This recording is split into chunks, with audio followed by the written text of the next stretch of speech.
कभी सोचा है एक ऐसी बारात के बारे में जो दुल्हन लेने तो आती है पर उससे अपने साथ हमेशा हमेशा के लिए एक ऐसी दुनिया में ले जाती है जहां से कोई लौट कर नहीं आता। आज हम बात करेंगे माधवपुर गांव के उसी खौफनाक राज की जिसने न जाने कितनी पीढ़ियों को अपनी दहशत में जकड़ रखा है। तो ये कहानी है माधवपुर गांव की। बाहर से देखने में तो ये किसी भी आम गांव जैसा ही लगेगा, पर असल में ये एक जीते जागते श्राप का घर है। जी हां, एक ऐसा श्राप जो पिछले 70 सालों से चला आ रहा है। और यही वो सवाल है जो हर किसी के जहन में खटकता है।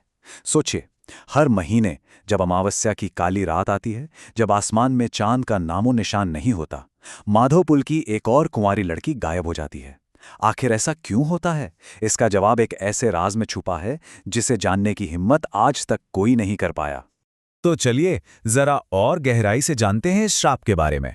ये कोई सुनी सुनाई कहानी नहीं है, बल्कि वो हकीकत है जिसका खौफ हर अमावस्या को गांव के दरवाजों पर दस्तक देता है। इस श्राप को लोग जानते हैं भूतिया बारात के नाम से। कहते हैं हर अमावस्या की रात गांव के उस वीरान पड़े स्टेशन से शादी के नगाड़ों की एक मनहूस आवाज गूंजती है और फिर निकलती है एक बारात, एक ऐसी रूहानी बारात जिसका मकसद सिर्फ एक होता है, गांव से एक और कुंवारी लड़की को उठा ले जाना। और इस सारी दहशत का सेंटर पॉइंट है ये स्टेशन। ठीक 70 साल से वीरान, 70 साल से बंद। क्या ये सिर्फ एक इत्तेफाक है कि ये बारात की कहानी भी उतनी ही पुरानी है, या फिर इस स्टेशन की दीवारों में कोई बहुत गहरा राज दफन है? एक बार, सिर्फ एक बार गांव वालों ने हिम्मत जुटाई थी। उन्होंने सोचा कि वो इस बारात को रोक लेंगे, पर नतीजा इतना भयानक था कि उनकी रूह कांप गई। जो भी उस रात उस बारात को रोकने गया था वो आज तक लौटकर वापस नहीं आया। उस रात के बाद हिम्मत जैसा शब्द गांव वालों ने अपनी डिक्शनरी से ही मिटा दिया। तो अब लौटते हैं कहानी के उस रात में जब अमावस्या का अंधेरा एक बार फिर लौट आया है। हवा में एक अजीब सा खौफ घुल चुका है और हर एक सांस में आने वाले खतरे की आहट है। वो शाप अब जागने ही वाला है। जैसे जैसे सूरज ढलता है ना, गांव पर एक अजीब सा खौफ छाने लगता है। शाम के 7 बजे लोग चौराहों पर इकट्ठा तो होते हैं, पर उनकी आवाजें एकदम दबी हुई होती हैं। 8 बजते बजते सड़कें पूरी तरह से वीरान हो जाती है। हर कोई अपने घर में दरवाजा बंद करके बैठ जाता है और फिर शुरू होता है इंतजार, रात के 9 बजने का, वो वक्त जब वो बारात दस्तक देती है। लेकिन इस डर के माहौल में एक लड़की थी जो इन सब बातों को नहीं मानती थी, प्रिया, जो शहर से आई थी।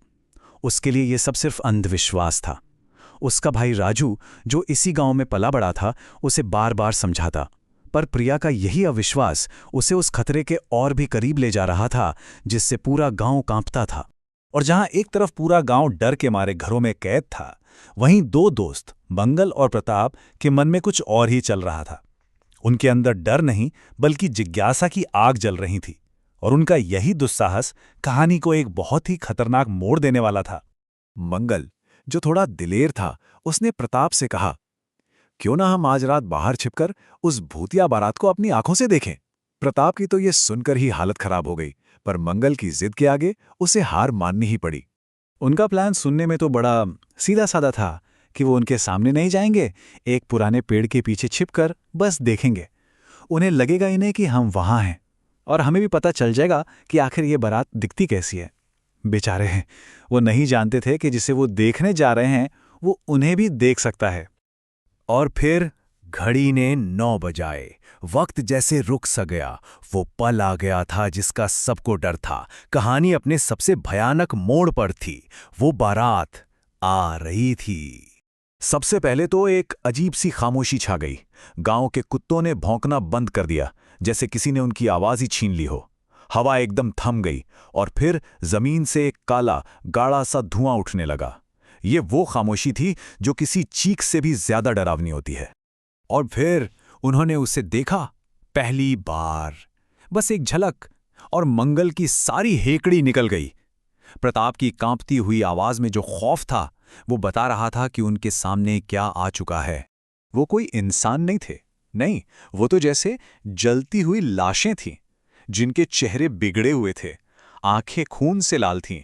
उनमें से कोई नाच रहा था तो कोई नगाड़े पीट रहा था। ये कोई शादी का जश्न नहीं था, ये तो साक्षात नर्क था जो धरती पर उतर आया था। और उस जुलूस के साथ आ रही थी एक हंसी, बहुत ही भयानक हंसी, ऐसी हंसी जो कानों में चुभ रही थी।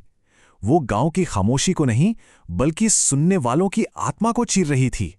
वो हंसी गांव की गलियों में गूंज रही थी और अपने मकसद के बिल्कुल करीब पहुंच रही थी। अब डर सिर्फ देखने की चीज नहीं रहा था, वो हकीकत बनने वाला था और इसका अंत बहुत ही भयानक होने वाला था। वो डरावना जुलूस गांव की गलियों को रौंदता हुआ सीधा एक घर के सामने आकर रुक गया, राजू और प्रिया के घर के सामने।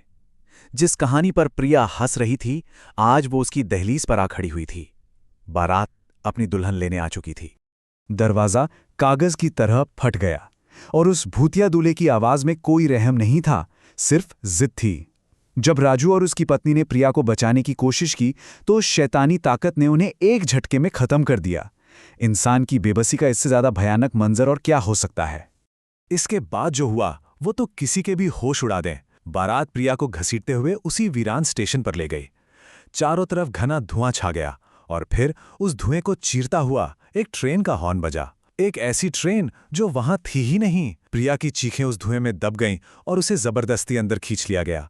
और फिर ट्रेन, धुआं और प्रिया, सब कुछ गायब हो गया। अगली सुबह सूरज तो निकला, पर माधवपुर के लिए काला दिन लेकर। घर के अंदर राजू और उसकी पत्नी की लाशें पड़ी थीं और प्रिया का कमरा खाली था। श्राप ने अपना शिकार ले लिया था। प्रिया हमेशा के लिए जा चुकी थी। ये कहानी यहां खत्म नहीं होती। मंगल और प्रताप उस रात को कभी नहीं भुला पाए और माधवपुर गांव आज भी उस श्राप के साये में जी रहा है। कहते हैं हर अमावस्या को उस वीरान स्टेशन से आज भी नगाड़ों की आवाज आती है और हवा में आज भी वही सवाल तैरता है, अगली बारी किसकी है।